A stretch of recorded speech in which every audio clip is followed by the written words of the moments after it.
Hey guys, I'm off the grid for August, probably sitting on the veranda with an iced tea right now, but in my fine state of Florida. We spent a lot of time telling you how the cities are falling apart, and most of them seem to be, but not all of them are. Here's a pretty amazing success story. We're not exactly sure why it's happening, but we're going to try and find out right now. The city of Miami is on track for the lowest crime rate since the 1930s, since Al Capone moved there. Why? What are they doing that no one else is doing? Francis Suarez is the mayor of Miami. He joins us now. Mr. Mayor, thanks so much for coming on. I wish we'd done this story earlier. I wasn't even aware of it till today. What exactly are you doing in Miami that America's other cities are not doing? Well, I'm going to blow your mind away. We actually increased funding for police, so we have the most police officers we've ever had in our history. We've also lowered taxes to the lowest level in recorded history, which has prompted tremendous growth. We grew 12%. I think it's the second most in recorded history as well. We have a 1.4% unemployment. We're the happiest city in America and the healthiest city in America. So it turns out if people are healthy, they're happy, they're working, they're not paying a lot of taxes, and they see an increased police presence, they don't have a tendency to commit murder. And that's what's been the Miami miracle story, which is a huge contrast to the Washington nightmare story that you've articulated tonight and over the last few weeks.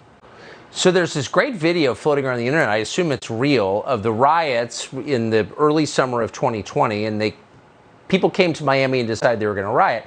And all these Miami cops come out of a patrol car and say, "No, it's our city. We're not doing that here. We're just not doing that." Did you ever have meaningful riots in Miami? We really didn't, because like you said, we drew the line in the sand. And we said, you're not going to hurt people. You're not going to destroy property. That's something we're just not going to tolerate in our city. And so, I think the first night we had some issues, but right away, I think it was pretty clear that we weren't going to tolerate it. We weren't going to accept it.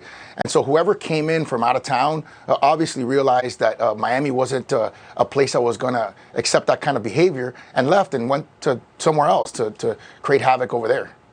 What's so funny is that for a long time, beginning in probably around 1980, for at least a decade after, Miami was famous, fairly or not, for crime. There was a whole TV show about it, Miami Vice.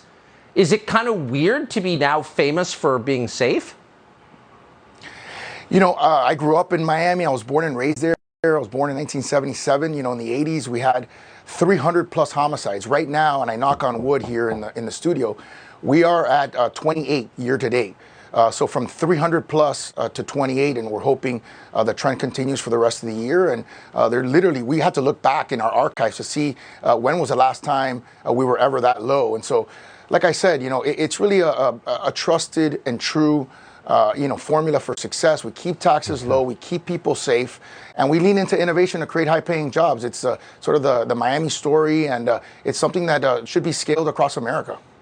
It's pretty incredible. Murders are the one thing that are pretty easy to measure. So there's kind of no lying about how many murders you have. That's why it's just no lying an amazing about story. That. Absolutely. Mr. Mayor, thanks so much for joining us. Francis Suarez of Miami. Thank you, Tucker.